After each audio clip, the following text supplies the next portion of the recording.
जी अस्सलाम वालेकुम। आज का हमारा टॉपिक है कुरान एंड बायोलॉजी और आज के लेक्चर में हम ये अंडरस्टैंड करने की कोशिश करेंगे कि बायोलॉजी के नॉलेज से मुतल्लिक, बायोलॉजी की फील्ड से मुतल्लिक कुरान मजीद में कहां कहां जिक्र है और कुरान मजीद किस तरह जगह जगह बायोलॉजी के बारे में हमारी हिदायत फरमा रहा है। देखिए बेटा, इस टॉपिक का जो बुनियादी मकसद है आपकी किताब के अंदर वो ये है कि बीइंग अ मुस्लिम आप इस चीज को अंडरस्टैंड करें कि ये जो साइंटिफिक नॉलेज है, फॉर एग्जांपल बायोलॉजी है या केमिस्ट्री है, ये कोई नई चीज नहीं है, बल्कि इस नॉलेज की या इस इल्म से मुताल्लिक बहुत सारी बातें ऐसी हैं जिनका जिक्र हमारी किताब में मिलता है, कुरान मजीद में मिलता है। इन सारी चीजों को आपको समझाने का मकसद ये है कि कहीं आप ये फील ना करें कि चीजें जो आप पढ़ रहे हैं ये आपके मजहब से बहुत दूर हैं, बल्कि आपको ये अंडरस्टैंड करवाना है कि ये वही चीजें हैं जिनका जिक्र हमारी किताब में मौजूद है और जिनके इल्म के मुताल्लिक, जिनके नॉलेज के मुताल्लिक हमारी किताब में और नबी करीम सल्लल्लाहु अलैहि वसल्लम की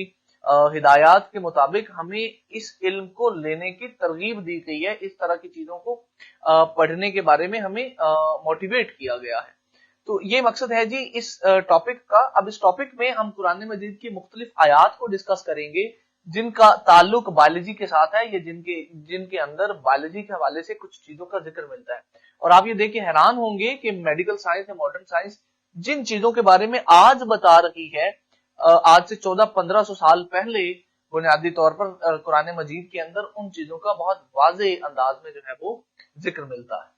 अब इस टॉपिक के हवाले से आपने करना ये है कि आपको एटलीस्ट 2 आयात की अरबी लिखनी आती हो और जो आपने ट्रांसलेशन याद करनी है वो चारों की चारों आयात की याद करनी है। मैं आपके लिए आसानी कुछ यूं कर देता हूं कि जो पहली 2 आयात हैं और छोटी हैं, एक ये वाली आयत और एक इससे अगली आयत, इन दोनों की आप अरबी याद कर लें और अरबी में भी आपको आराब याद करने की जरूरत नहीं है, सिर्फ स्टेटमेंट याद कर लें।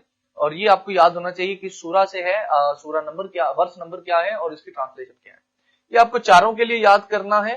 अरबी आप सिर्फ पहली 2 की याद कर लें। एग्जाम में जो क्वेश्चन आएगा वो बेसिकली आपसे शॉर्ट क्वेश्चन पूछा जाएगा या लॉन्ग के भी चांसेस हैं कि जी आप जो है ना वो बताएं कि कुरान और बायोलॉजी का आपस में क्या रिलेशन है या क्या कुरान मजीद में बायोलॉजी की तालीमात से मुतालिक कुछ जिक्र मौजूद है या नहीं। तो ये आपको आइडिया होना चाहिए। अब आयात की तरफ चलते हैं। अभी देखिए ये जो पहली वर्स आपकी किताब में मेंशन की गई है, वजअलना मिनल माई कुल्ली शैइन व हय्यिन, कि हमने हर जिंदा चीज को पानी से पैदा किया। We made every living thing from water.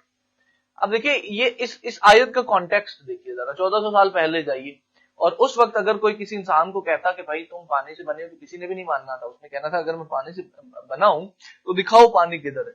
But आज देखिए मेडिकल साइंस ये कहती है कि इंसान के अंदर 60 to 70% जो है वो वाटर होता है। So this is basically the proof that the knowledge that we are trying to get is not something else. ये हमारे मजहब का, हमारे रिलीजन का हिस्सा ही है। अब अगर हम दूसरी वर्स की तरफ चलें जो आपकी किताब में मौजूद है कि खलकल इंसाना मिन सलसालिन कल खफ्फार, इसकी जो उर्दू बनती है बेटा वो ये है कि हमने इंसान को ठेकरे की तरह बजती हुई मिट्टी से पैदा किया। अब इसका कॉन्टेक्स्ट अगर आप समझने की कोशिश करें तो देखिए यहां पर बात ये है कि इंसान की बॉडी की जो कंपोनेंट्स हैं उनका जो ओरिजिन है वो बेसिकली जमीन है। अब आप देखिए हमने मुख्तलिफ एलिमेंट्स पढ़ने हैं जो बायो एलिमेंट्स होंगे, तो वो सारे के सारे जो बायो एलिमेंट्स हैं बेसिकली वो जमीन से लिए जाते हैं। और जब इंसान की डेथ हो जाती है तो फिर डेफिनेटली डीकंपोजिशन के बाद भी इंसान जो है वो मिट्टी में ही मिल जाता है। तो ये उस कॉन्टेक्स्ट में है। सूरा रहमान की आयत है जी, आयत नंबर 14, तो ये भी आपको अंडरस्टैंड करनी है। अब इस आयत में जो कि सूरा मोमिनून की वर्स नंबर 14 है, इंसान की बर्थ का और इंसान की ओवरऑल प्रोडक्शन का जिक्र है कि इंसान पैदा कैसे होता है। तो ये स्टार्ट होती है जी, अभी मैंने इसका सिर्फ ट्रांसलेशन लिखी है बिकॉज आप अरबी इसकी आपको भी याद करने की जरूरत नहीं है, बहुत लेंथी, एग्जामिनर भी अंडरस्टैंड करता है, बच्चा नहीं इसको याद कर सकता उस तरह से। The fashion we drop a clot, then the fashion we clot a little dump, then the fashion we the little dump bonds, then clotted the bonds with flesh। अब ये देखिए ध्यान दीजिए जरा, ये इंसान की वो पूरा का पूरा जो है ना जनरेशन का एक तफसील यहां मौजूद है। अब यहां पर जिक्र ये हो रहा है कि इंसान की पैदाइश कैसे होती है। इंसान की जिंदगी बेटा हमने पढ़ा है कि एक ब्लड क्लॉट से, एक नुत्फे से स्टार्ट होती है जिसको हम जाइगोट बोलते हैं, याद कीजिए। फिर वो जाइगोट जो है वो गोश्त का एक टुकड़ा बन जाता है, फिर उस टुकड़े की वो जो गोश्त का टुकड़ा है उसमें बोन बनती है, बोन के ऊपर गोश्त जो है वो بنتا ہے اور اس طرح سے ایک پورا انسان جو ہے وہ وجود میں آتا ہے, اس کی برتھ ہوتی ہے. تو یہاں پر بنیادی طور پہ اس پروسیس کا ذکر ہو رہا ہے. اور یہ ہمارے پاس سورہ نور کی ورس نمبر 45 ہے, جس میں اگین پانی سے کریشن کا ذکر ہو رہا ہے کہ اللہ had created every living thing from water. Some of them creep over their bellies. کچھ ان میں سے ایسے ہیں جو اپنے پیٹ کے بل چلتے ہیں. Some walk on two legs. کچھ جو ہے 2 ٹانگوں پہ چلتے ہیں. And the others on 4.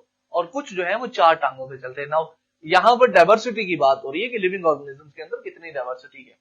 Allah creates what he pleases, اور اللہ جسے چاہتا ہے اسے کریٹ کرتا ہے. اب یہاں پر بیسیکلی اللہ تعالیٰ کی کمانڈ کی بات ہو رہی ہے اوور ایوری لیونگ تھنگ, کہ وہ جس کو جس طرح سے چاہتا ہے کریٹ کرتا ہے. یہ ہے جی چوتھی ورس جو آپ کی بک میں موجود ہے. now جیسے میں نے آپ کو پہلے بتایا, مقصد اس پورے ٹاپک کا آپ کو اس چیز کو ریکگنائز کروانا ہے کہ یہ جو چیزیں ہم لرن کر رہے ہیں, this is not something that is not related to our religion, this is something that is a part of our religion. تو I hope you people got it. اس کو یاد کرنے کا بھی میں نے پروسیس آپ کو بتا دیا. اگر ابھی بھی آپ کو کوئی سوال ہو تو آپ پورٹل پہ تو مجھ سے پوچھ سکتے ہیں. See you in the next class. اللہ حافظ.